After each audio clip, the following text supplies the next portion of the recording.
لە دوای گۆڕینی ڕژەی مامۆستانی وانەبێژ بۆ گرێبەست، مامۆستایانی ئاینی خۆبەخشیش داوای گۆڕینی ڕژەکانیان دەکەن بۆ گرێبەست. ژمارەی ئەوان لە تەواوی کوردستان زیاتر لە 1500 مامۆستای ئاینی خۆبەخشە و لە مزگەوتەکانی شار و گوندەکان خزمەت دەکەن.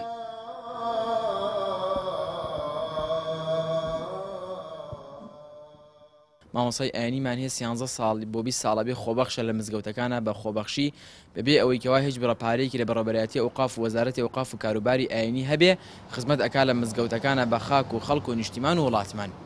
ئێمە ساڵانێکی زۆرە لەلایەن وەزیری ئەوقاف و پێش کاک دکتۆر پشتیوانیش کە وەزیری ئەوقافی تر هەبووە بەڵێن وعدەی ئەومان پێدراوە کەوا بکرین بە عەقد یاخود هەمیشەی، بەڵام تاوەکو ئێستا ئاوڕێک لە مامۆستایانی ئاینی خۆبەخش نەدراوەتەوانێ و هیچ هاوکارێک و بڕەپارێکیان بۆ نەبڕاوتر لەلایەن وەزارەتەوانێ. بەڵێ ئێمە مانگێک پێش ئێستا 250 مامۆستا بۆ 300 مامۆستای ئاینی لە هەولێر لەگەڵ دکتۆر پشتیوان سادق وەزیری ئەوقاف و کاروباری ئاینی کۆبووینەوانێ و هەموو نوێنەرانی مامۆستایانی ئاینی خۆبەخش لەوێ ئامادە بوون.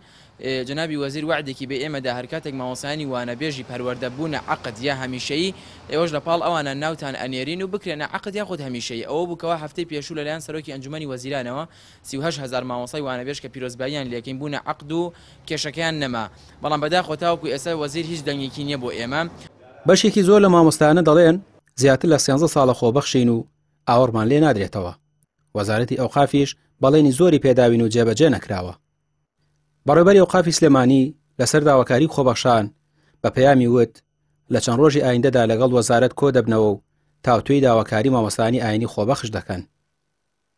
بەڵام ئەمە ڕزامەندی ئەنجومەنی وەزیرانی پێویستە، چونکە ئەمە تۆ داواکەیکەوا بڕێپارە بێت تەرخان بکرێت، دەم بڕێپارش کە تەرخانەکرێت بۆ ئەوەندە کەسا دەبێت عەجزی میزانی پێ دروست نەبێت کێشەی دارایی. تەمەن ئەنجومەنی وەزیران کە موافقەتی کرد ئەویش یەکسەر موافقەت نابێ بکە، خۆ دەبێت ئەویش ڕێی وەزارەتی دارایی وەرگری. ئایا وەزارەتی دارایی ئێوە تواناتان هەیەکەوە ئێمە بودجێ ئەوەی تر تەرخان بکەین؟ ئایا مەجالی ئەوەی تایە؟ لەبەرەوەمە شتەکە فەرەڕەهەندە. داواکارەکەی من ئێستا لەگەڵ وەزارەتی خۆمانە، وەزارەتیش دیارە لە هەوڵایە لەگەڵ ئەنجومەنی وەزیران و لەگەڵ وەزارەتی داراییە بۆ ئەوەی کەوا بزانین ناخوات تا شەنێک بەجالیتە بۆ ئەوەی کەوا ئەوە گرێبەستا چکایی هەر بیزڵە بن نازانم گەشتوتە کوێ لە وەزارەتمان، بەڵام ئاگام لێتی لە هەوڵی جدیان و باس کراوە و کۆبوونەوەشی لەسەرەکرێت لەم ڕۆسپەیە بە تەمانکەوا لە مێک دوو ڕۆژە کۆبوونەوەیکی تایبەت بکەن بەو بابەتە بۆی کە بزانین ناخواگاتە کوێ نەتیجەکە و وەچ نەتیجەیەکی دڵخۆشکەرە بێت. زۆرێک لە توێژەکان بە ئومێدی دامەزراندن چەندین ساڵە کاری خۆبەخشی دەکەن.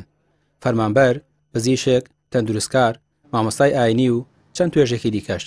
بەڵام حکومەت بە پاسایی قەیرانی دارایی و نەبوونی بودجە دایان نامەزرێنێت.